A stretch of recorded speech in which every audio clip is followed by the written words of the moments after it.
कि सपना हो गई सो भगवान थैंक यू सो मच सपना हो गई सो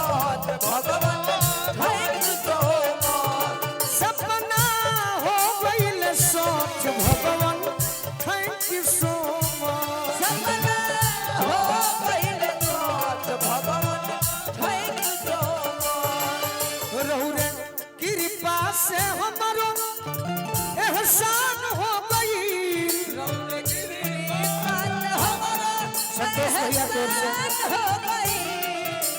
रहु रे कृपा से हमारो एहसान हो गई देखो लड़की का कहती है का कहतिया का कहतिया सुतनी राजा जी के कोरवा पे जवान हो गई सुतनी राजा जी के कोरवा में जवान हो गई सुतनी राजा जी के कोरवा पे जवान हो गई सुतनी राजा जी के कोरवा में जवान हो गई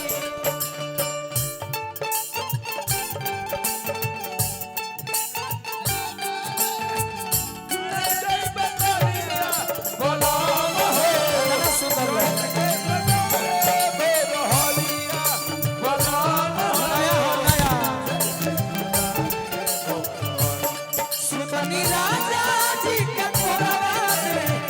जवान हो गई सुतनी राजा जी के कोरवा पे जवान हो गई शिवानी गाना कोई सुन भाई बहुत सुंदर लड़की कहते कि प्रभु जी सुनी सुनी सुनी अब सुनी और एगो नया समाचार बा नया समाचार बा हो नया समाचार बा चलो त छौआ पौआ भारी हमार बा भारी हमार बा हो भारी हमार बा रहु रे चाहनी त देर से बिहान हो गई रौरे चौहानी तनीन से बिहान हो गई रहु रे चाहनी त देर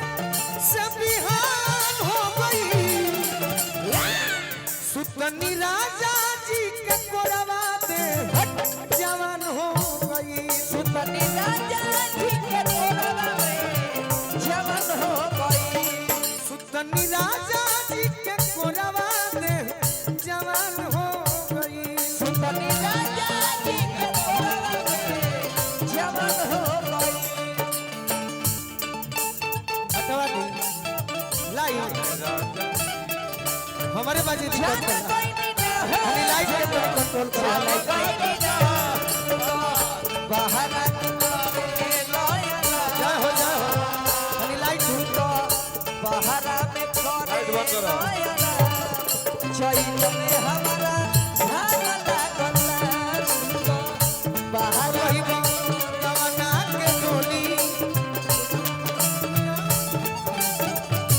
राजा जी के कोरवा में जवान हो गई सुतनी राजा जी के कोरवा और का और का मुकेश भैया दूसरा लाइन का हो चढ़ा आवे वाला दिन भी हसीन हो खेराम जी हथिन हो राम जी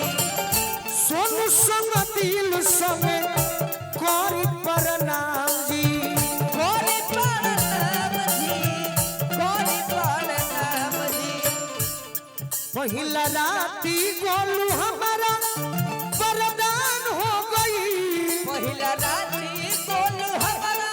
वरदान हो गई हमारा खाती पहिला राती वरदान हो गई सुतनी राजा जी के कोरवा पे